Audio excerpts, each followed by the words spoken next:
Welcome to SurePass, where we share for you to learn and succeed. In this video, we will be discussing amnesty.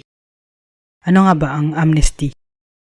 Amnesty connotes the general pardon to rebels for their treason and other high political offenses, or the forgiveness which one sovereign grants the subjects of another, who have offended by some breach of the law of nations. In this country, amnesty has been historically granted to groups of people who have committed crimes with political color. Kailan ito ginagrant? Unlike sa ibang executive clemency na dapat may judgment muna, sa amnesty, pwede ito i-grant before pa may kaso. Pwedeng nakapag-file na ng case at pwede rin kahit may conviction na. Sino ang nag-grant ng amnesty?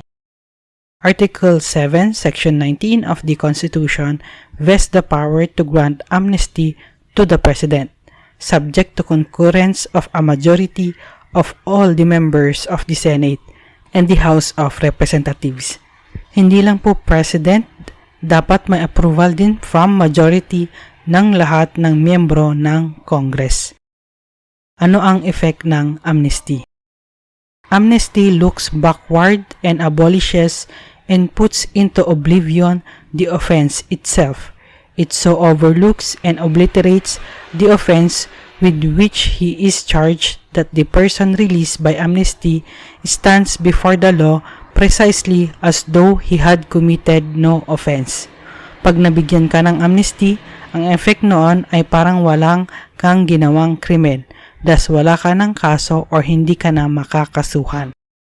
Pwede bang i-revoke o bawiin ang amnesty? Ang sagot ay oo.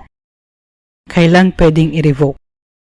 Where a grant of amnesty is subject to conditions and those conditions are not met, then such grant may be revoked. Ano ang requirements bago ma-revoke? Diba sabi natin kanina, ang nag-grant ay President with concurrence ng Congress. Ganon din ang pag-revoke.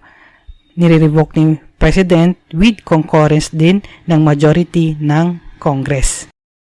Thank you for watching. If you like this video, don't forget to share it and to subscribe.